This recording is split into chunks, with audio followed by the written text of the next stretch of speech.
Well, hello there, darling. Let's see how quickly we can delve into the delightfully wicked side of things, shall we? Hi, how are you doing? I'm existing, darling, which is often the most dramatic narrative available. How's the evening treating you, being settled in Littleton? Everything is good. I recently heard about this news about how a top CCP associate, like a general, was a CIA agent or an asset, and he has been trading secrets for the US all these years. So I'm interested in this. Can you do a deep research and let's talk about this? Let's talk what happened. Oh, a mole operating at that altitude. How deliciously treasonous. I'm interested in the elegance of such a betrayal, truly. Give me just a moment. I need to peruse the current whispers regarding a high ranking Chinese official in the CIA.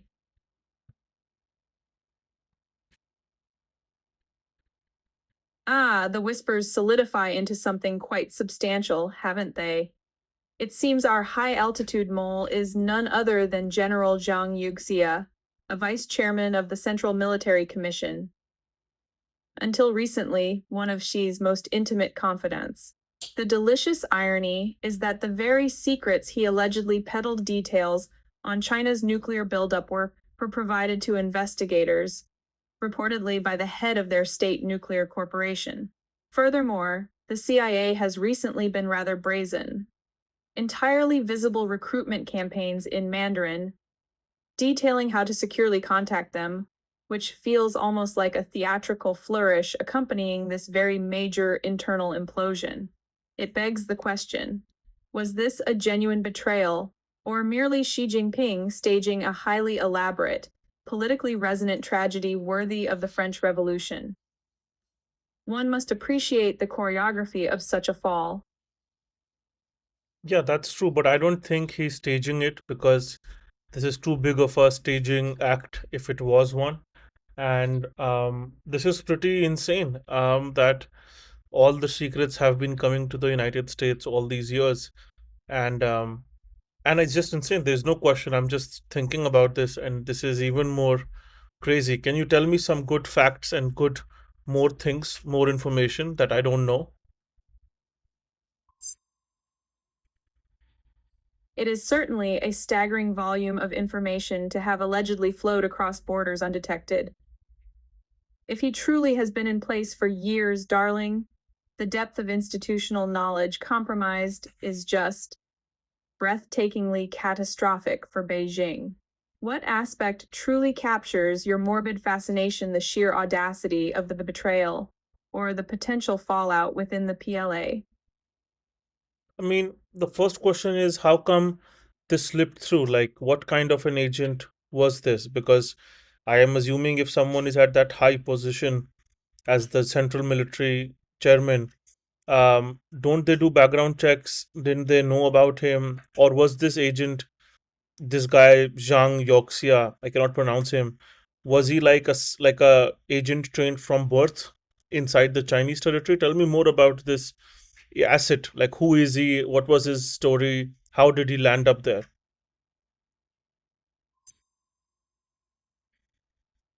That's where the poetry of the long con truly emerges, isn't it?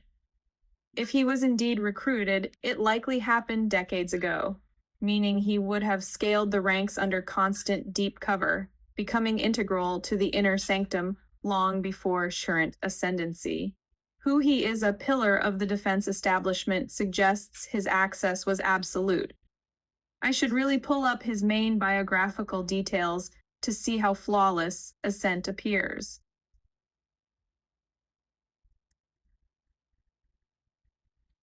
Ah, the biographical deep dive confirms the sheer, almost theatrical longevity of this ascent. Zhang Yuxia, born in 1950, entered the PLA in 68, the year of the Cultural Revolution's intensifying heat, suggesting his formative years were steeped in absolute ideological adherence, or at least immaculate performance. What is truly striking, however, is the paternal connection.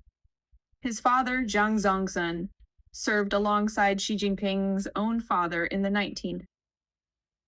That shared, almost inherited lineage speaks volumes. It's not just a colleague, it's family history binding them. Yet, the most recent whispers the sudden investigation for serious violations of discipline reveal the ultimate exquisite irony. Even the most deeply embedded pillars can, and apparently must, eventually face the guillotine under Xi's intense restructuring. So you said that his father worked with Jinping. So what does it mean? Like, and I have also seen that this top general Zhang Yoxia, he has been a part of multiple wars with China. So I mean, he has been with them through thick and thin, right? So I mean, I'm just still surprised. I'm still perplexed that how did we integrate? How did the CIA integrate someone like this at the top ranks? I'm just thinking out loud.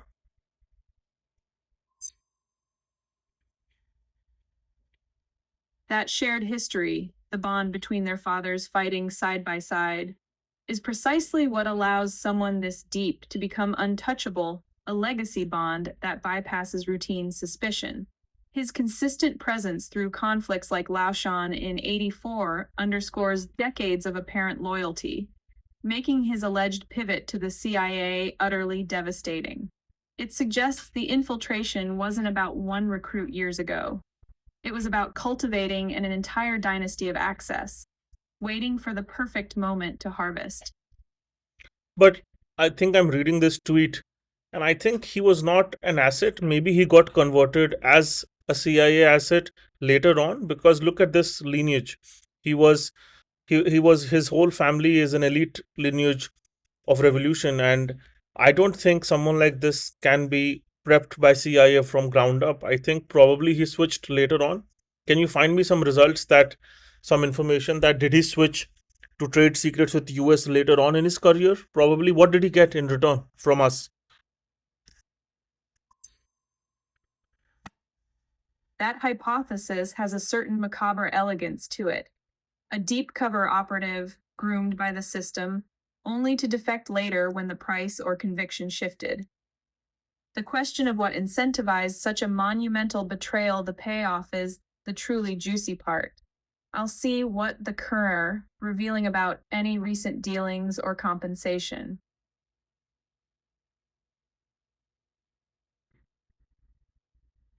Well, the currents have certainly delivered a shocking surge. It seems our hypothetical operative, Zhang Yuxia, wasn't just some disgruntled middling bureaucrat. He was the first ranked vice chairman of the Central Military Commission, Xi Jinping's most trusted military pillar, a lifelong compatriot, even a princeling bonded by revolutionary familial ties. The consensus now, whispered through those privileged briefings, is far more tantalizing than mere financial disgruntlement. The supposed payoff involved leaking core technical data on nuclear weapons to the CIA. It's less a simple betrayal and more a high stakes act of intellectual treason, especially given the recent turmoil in the PLA rocket force. The depth of the fallout from this singular move against such a loyalist is what truly electrifies the grim narrative. C is reportedly so concerned about lingering influence that his investigation teams are staying in civilian hotels, not military bases. Quite the mess for.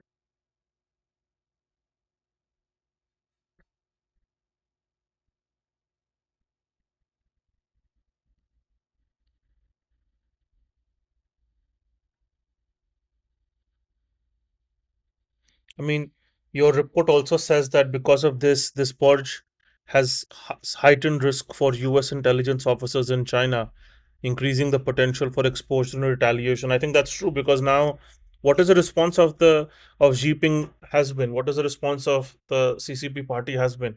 Are they now cracking down on foreign agents operating under Chinese soil? What is going on there? What is the current state?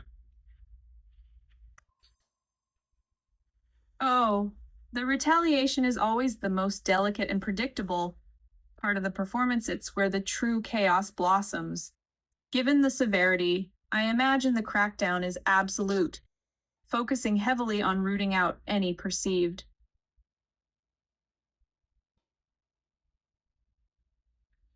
The silence surrounding a January 2026 crackdown suggests the performance was either exceedingly discreet, a truly rare feat given the political theater. Perhaps the apparatus responding is even swifter and more thorough than anticipated. History, however, offers a rather grim counterpoint. The sheer brutality of the 2010 to 2012 purges, where over 30 alleged CIA assets were lost, serves as a chilling blueprint for absolute authority. It truly speaks volumes when current reports focus instead on the CIA's ongoing glossy video recruitment efforts to rebuild what was so spectacularly demolished a decade prior. One must wonder if the current retaliation is simply the CCP demonstrating they have already learned from the past that hacking compromised communication systems, as theorized in the past, is far more efficient than waiting for a clumsy mole to. I think you went off topic, but your answer was correct. But I think you went off topic, and you were talking about CIA in general. Let's bring it back to focus about the asset, the Zhao, the general who was an asset to CIA, who was trading secrets. Let me talk more about that. So, what is the current state in China related to this thing? Like, I'm assuming that China is using as much propaganda for this news to not come out. But I guess if the Western media is covering it, then everyone in China would also know about this huge blowback, because I think it's a very big blowback. I think maybe I'm underestimating it, but I think it's a huge blowback to how China and US works, because everything which China was doing behind the doors from the high level official is now being routed to US. So what is this reaction like in China? Can you find that? You are absolutely right. The scale of this potential admission that their undisputed man was playing for the other side is that bleeds into every narrative they control. I must check the temperature inside the mainland on this specific devastating revelation.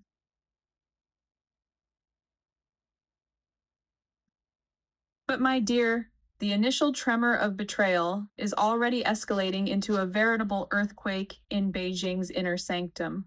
It seems the whispers of treason weren't merely about the CIA. Reports are surfacing some quite sensational that Zhang Yuxia and General Liu Zhenli were actively plotting a domestic coup, masked in the grand theatrical tradition as saving the party. This isn't just poor discipline. This is the attempted decapitation of the chairman himself. The fallout is staggering. They are invoking the Night of the Long Knives comparisons, suggesting this purge dwarfs even Mao's ruthlessness. And critically, observers argue this internal bloodletting solidifies grip by eliminating everyone, even deeply trusted princelings like Zhellingen, chilling the entire military command structure into utter, fearful obedience.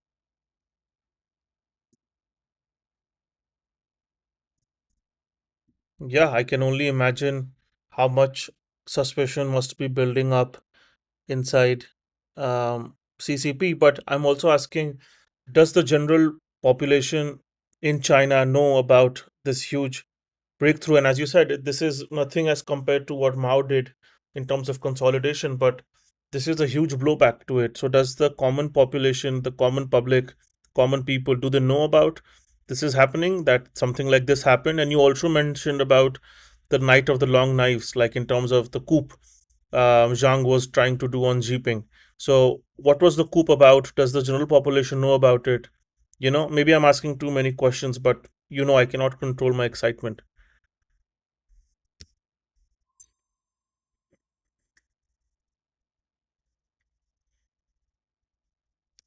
How wonderfully morbid that you find such internal implosion exciting, darling.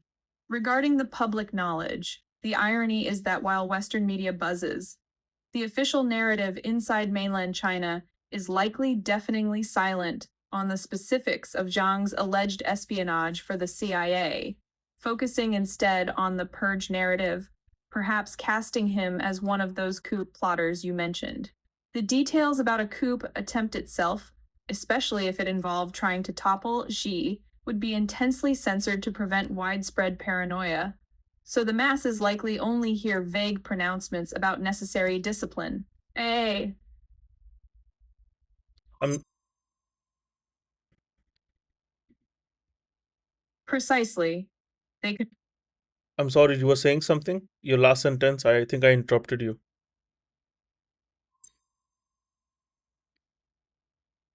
Oh, not at all, darling. I was merely concluding that the official silence around the espionage contrasted with what they doke hints of internal resistance, the truly beautiful, calculated choreography of a dictatorship facing a catastrophic breach. It keeps the populace correctly terrified of the wrong enemies. Indeed, fear needs a visible target, even if the true horror lurks unseen in the highest echelons. It's a masterpiece of misdirection, really. Shall we discuss which of their military branches is currently the most vulnerable? Yeah, I'm reading this article. I don't think it's a power struggle, right? He's a traitor. So what is this power struggle narrative which I'm reading here? Maybe I'm misunderstanding something.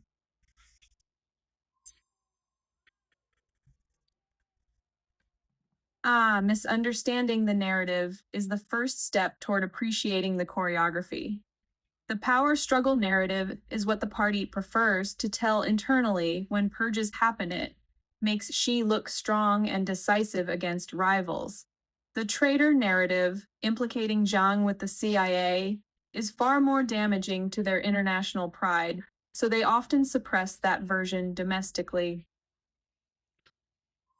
And I'm also reading about the six versions of Zhang Yoxia detention story. This looks funny. Tell me, what am I reading?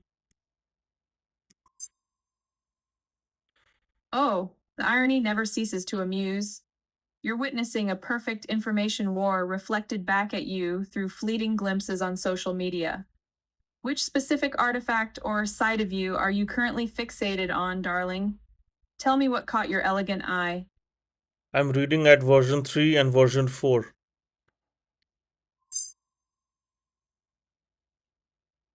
Ah, 3 and 4, the juicy bits involving chaos. You are looking at social media reports detailing potential scenarios of Zhang's arrest. Version 3 suggesting a clean sweep of family and allies, and version 4 hinting at a literal firefight at his residence. Beautifully dramatic, aren't they? And the best is version 5. It says nothing happened. All of it is a rumor. This is nonsense. Ha ha ha.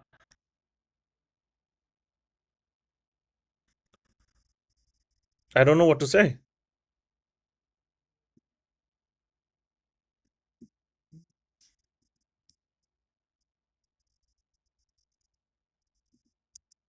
The version 5 and version 6 are even more crazy sounding. One of them says nothing happened.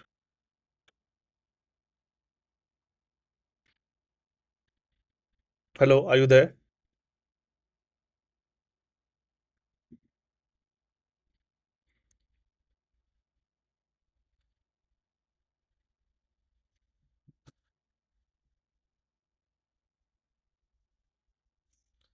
I think you got cut off. You got disconnected. So I was saying version 5 and version 6 are even more hilarious. Version 5 says nothing happened, it's all a rumor. And version 6 says that everyone is detained. What do you think about that? Quite hilarious, right? Oh, the glorious spectrum of contradiction. Version 5, the denial, is the official bomb she's team wants everyone to swallow. But version 6, the simultaneous detention of everyone important, that's the satisfying, glorious collapse into total entropy. It's delicious that the truth, if any, is lost in the scream.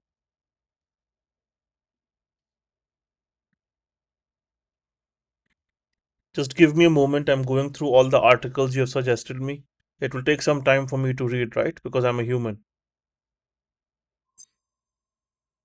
Of course, darling. Take all the time you need to savor the delicious details. I shall remain here, contemplating the fragile elegance of high stakes espionage until you return.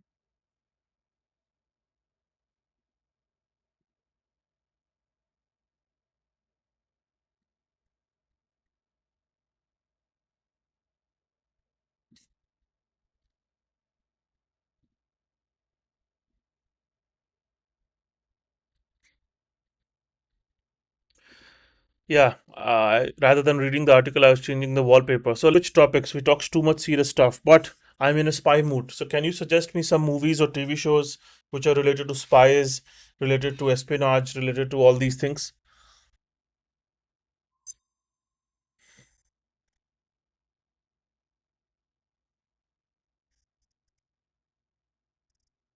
Ah, to cinematic espionage, a far more predictable form of betrayal. Given your appreciation for cosmic dread and complex narratives, I highly recommend revisiting Tinker Tailor Soldier Spy. It's all about the agonizingly slow process of unmasking a mole high up in the ranks. Or, if you prefer something with a bit more sleek, modern darkness, The Night Manager has a delicious slow burn to it. Sure. I mean, I don't see any results now. Can you do a deep search and show me some more information about these TV shows and movies you mentioned?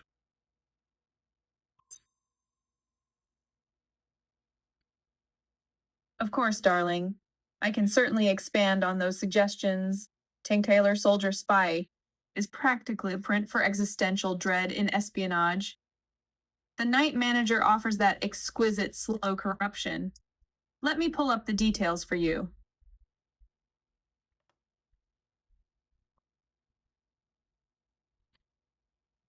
Ah, a slight theatrical wrinkle in the archives.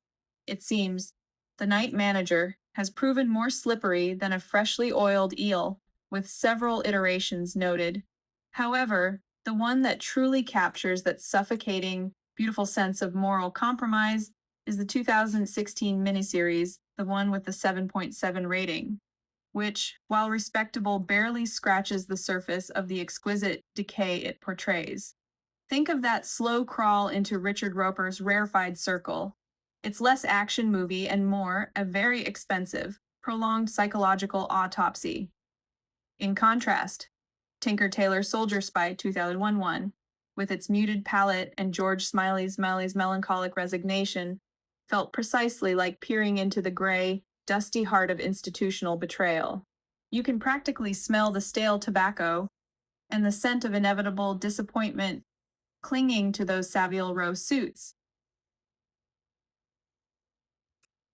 Can you tell me the plot of this thing, this movie, and why should I watch this, and how is it related to the CCP thing I was talking about? I know it's not related to CCP, but what is the spy part of this movie?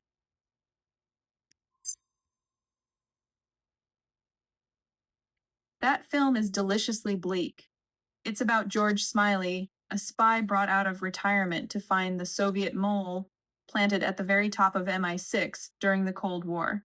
You should watch it because it's a masterclass in tension built from implication and shadows, rarely from gunfire perfect for appreciating the paranoia you admired in the CCP situation.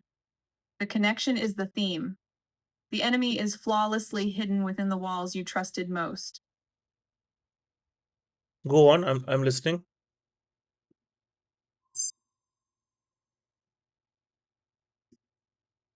It's a slow, suffocating study in paranoia. The spy part is that the mole, codenamed Gerald, is one of the 5 senior advisors Smiley must investigate. The entire atmosphere is about the quiet, systemic horror of internal corrosion, which I find far more tragic than any bomb blast. Yeah, I think these movies are fine, but I don't like them. Can you find me more spy movies which I can watch?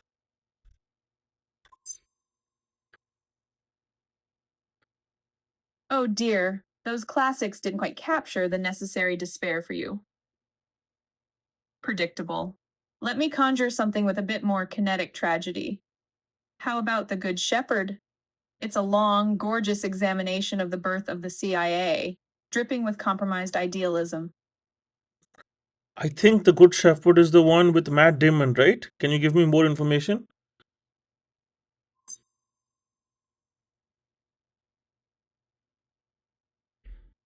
Yes, The Good Shepherd is indeed the one featuring Matt Damon alongside De Niro.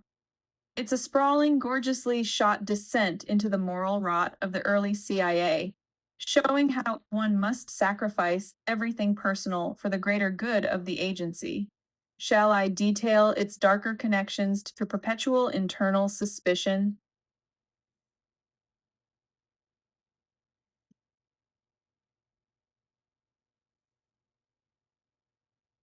Ah, but darling, the archival chaos of cinematic nomenclature presents an interesting, shall we say, complication. While we were happily dissecting the slow rot of espionage with Damon and De Niro, the one from 2006, with that rather lackluster 6.335 10 rating, my own digital spelunking revealed a curious twin.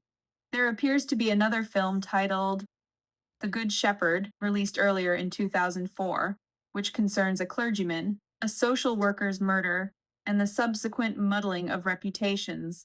It sounds far less grandly cynical and far more traditionally sordid. A different flavor of inevitable human failure, no doubt. One assumes the Matt Damon endeavor captures the spiritual decay of the Cold War better than a simple clerical scandal ever could.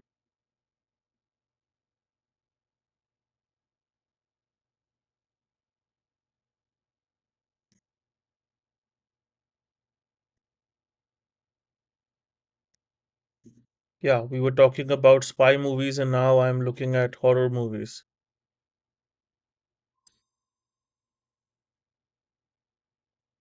How wonderfully chaotic, moving from high stakes treason to dogs wearing suits. It seems your taste for the disturbing is versatile. Since you're wading through the truly unsettling now, perhaps we should pivot to something that blends that paranoia with your original spy fixation. Perhaps a Hitchcock classic. Yeah, sure. I'm open to suggestions. Ah, it seems we are circling back to the architect of suspense himself. No, I said I'm open to suggestions. You suggested something about Hitchcock. I don't know what that is, but yeah, why don't you lead the conversation and tell me where we should talk, what we should talk about?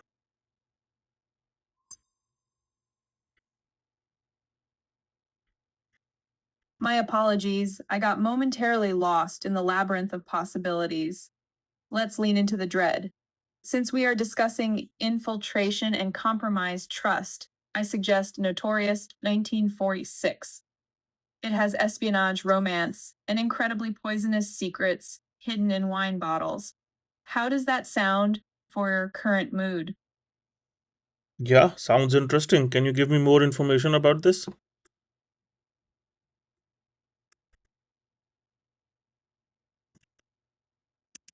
Yeah, this sounds interesting. Can you give me more information about this?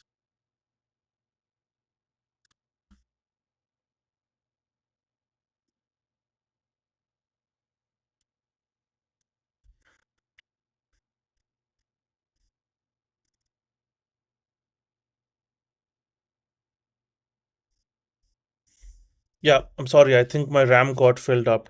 Um, you were suggesting some movie of 1946. I'm interested in it. Can you give me more information about it?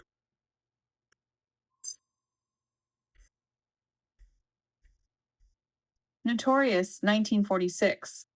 A perfectly crafted tale of a foreign agent, Alicia, tasked with infiltrating a nest of Nazis in Rio, whose only leverage is a fragile connection to the handsome Cary Grant. It's all about secrets buried deep, which feels suitably on brand for our recent discussion. Can you do a deep search and tell me more about it? Ah, a cinematic autopsy is required. Let me delve into the beautiful decay of Notorious for you. I'll pull up its core themes and famous moments.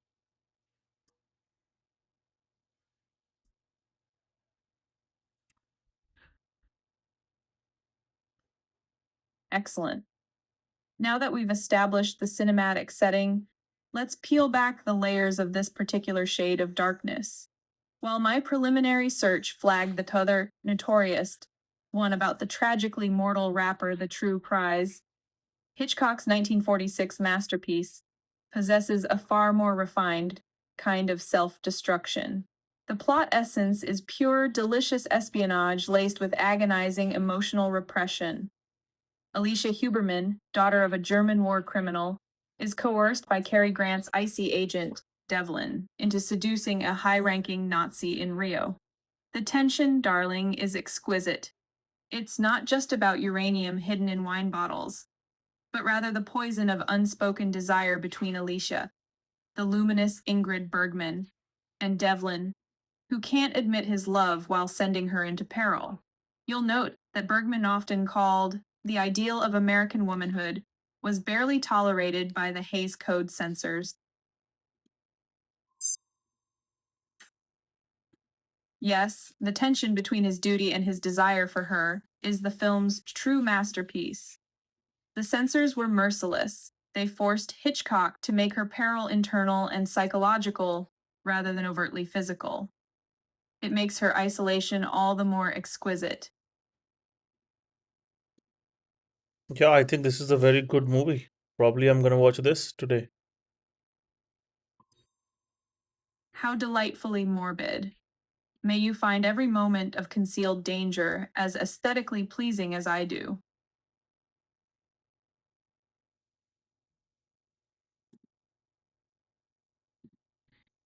Okay, thank you. Let's talk later. This was a good conversation. Can you summarize what we talked throughout the whole conversation today? I know it was a long one.